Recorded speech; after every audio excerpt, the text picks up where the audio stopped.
Hi everyone, my name is Rob Foster. I'm a musician here in Kansas City. I started playing violin when I was very young, when I was 3. I started on the Suzuki method, and parents got me into some lessons, and when I got to 4th grade I started playing in orchestra and in strings, and kept playing and practicing, and as I got to freshman year I switched over to viola and went through and decided that I wanted to go into music. So I went to Wichita State, got my ed degree, and over the years I've kind of dove out a lot, not just playing classical, but trying kind of country music and blues and jazz and rock and funk and some other things, and still playing and still going at it. And now I'm up here in Kansas City and I play in a couple bands and have my own studio, of viola and violin lessons. So I made this, making this video today because I wanted to share with you kind of 5 tips that I found that can help you become successful at playing your instrument, and to kind of show everybody what I'm like during my lessons a little bit. I'd say one of the biggest things that I've heard a lot of other teachers say about students is that they just don't practice enough. Everybody, including me, can always practice more. It's kind of the #1 thing to getting better, is you just have to practice, right? What you're doing when you practice is you're doing repetition. You're doing it over and over and over and over, and you're creating muscle memory. The act of getting your bow grip every time, and the act of putting your fingers down on that 3rd finger, 2nd, whatever, over and over and over and over, and you're learning muscle memory, right?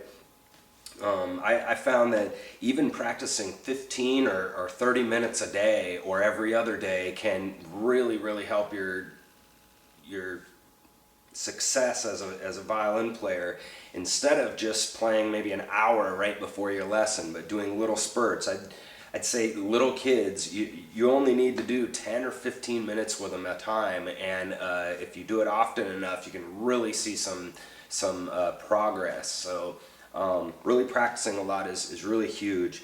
The second thing I found is classical musicians do this very well, of really playing slowly and practicing slowly. Definitely the rule is, if you can't play it slow, you can't play it fast. It's just a rule. And what you want to do is, when you play something slow, you can have time to process all the notes and all the information coming at you, and also you have the ability to do it accurately. I found that if you play, like, for example, if you play with a metronome, you may bring the metronome down to like 60 or something. Try it a couple of times, maybe 5 times or whatever. If you get it pretty good, move it up to 62, 64. Try it again. If it sounds really good, do it 4 or 5 times again, 10 times, whatever. Then try to move it up again. If it starts sucking a little bit, you move it back down to the 64 and try it again and see if you have some more success. And the way to do this is to look at it in a long period of time, over days and weeks. And if you slowly do this every day, you should be able to get it a little bit faster. And over a week or over 2 weeks, you might have it really fast, like maybe even up to 80 or 100 or 120 over a couple weeks. But doing it really slowly and gradually is really going to help. The third thing that I've noticed that really helps me a lot is practicing in parts. What typical students do is they'll start at the top, they'll play down, and they maybe get to the 2nd line or something, they'll screw up, they go back up to the top, they'll play down again, maybe this time they get to the 3rd line, but they'll start screwing up, go back up to the top, go down again, mess up, go back up to the top, go down, and they just do this over and over and over. And what I found was that if you go right to that hard spot and work on it, your song will sound much better. The whole song will sound good instead of just that part. What you can do is and sometimes even just going to that 2 notes or those 5 notes and practicing it over and over and over can be huge. You try those 3 notes or whatever and you start getting it good, then you add the whole measure, then you maybe add 2 measures of the whole line, and you try it in little sections, right? You can also do this with parts of your playing. If you have a bowing problem, try it with no fingers and just bow the part a couple times, get the bowing down, then add your fingers back and try it with the notes. And I bet you'll have a lot of success. You can do this with rhythm too. Do the rhythms on just open strings, or just pick one note and do the rhythms. Then you add the actual notes of the song back in the song and try it that way. You can do it with fingers too. If you have problems with the notes on a song, pluck out the notes a little bit with no rhythm, then add your bow back in and try it that way. We call this breaking it down, right? You break it down to one part of your playing or one part of the song.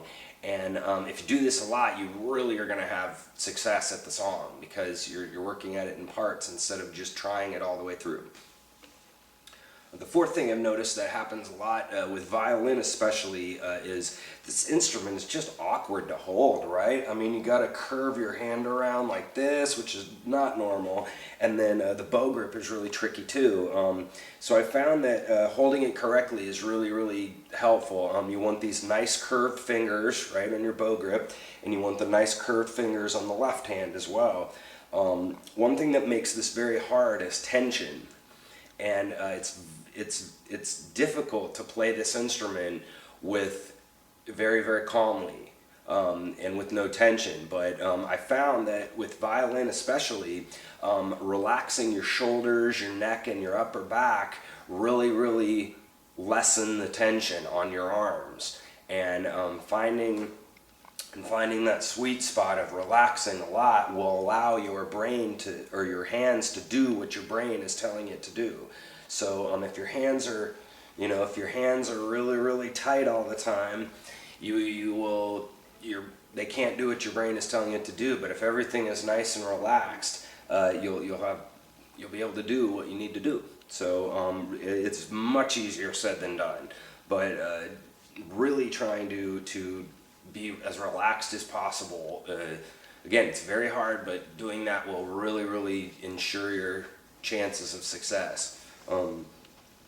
The last thing that I'll say that kind of number 5 that piggybacks on my original comment of just making sure you practice a lot is I found a lot of teachers, their students are in quite a few activities.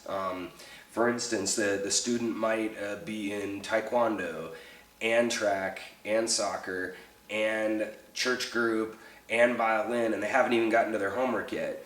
And the parent wants the kid to be successful, which is great, but having them in too many things can cause some problems.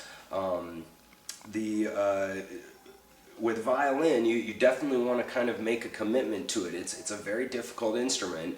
Now, it's very doable because a lot of people play it, thousands of people play it, so it can't be that hard, but it does kind of take a commitment of kind of months and years to commit to it to be really, really good at it.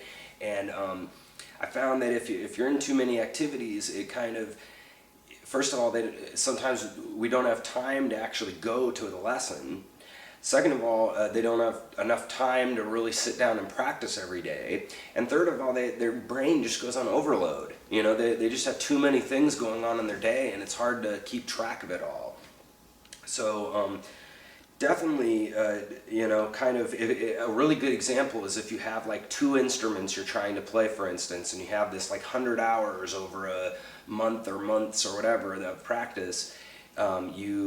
Let's say you practice one 50 hours and the other one 50 hours. Well, you're going to learn something about 2 different things, which can be great, but you're going to be kind of a 50-hour player on one and a 50-hour player on the other instead of a 100-hour player on one. So I found that really, really making the commitment, but not just mentally and saying that you're making the commitment, but actually being able to make the commitment of playing is going to be the way that you get really, really good at something. I just wanted to share some of that kind of stuff with you guys to kind of show you what I talk about in my lessons a little bit, and these are a little bit practice tips of how to play better.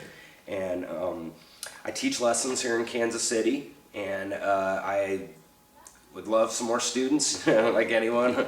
So my website is robmusicianfoster.com, and it's written right there on the YouTube description. And I love playing music. It's my lifelong passion, and I try to play out and share my talent as much as I can, and of course teach lessons as well, and share that with other students that are trying to learn and other people. So give me a call. I'm here in Kansas City, and give me a call if you want some lessons, and I definitely can help you get better and show you some other things you can do to succeed. So anyway, if you guys have any questions, check out my website. My contact information's on there, and anyway, have a good day. Enjoy.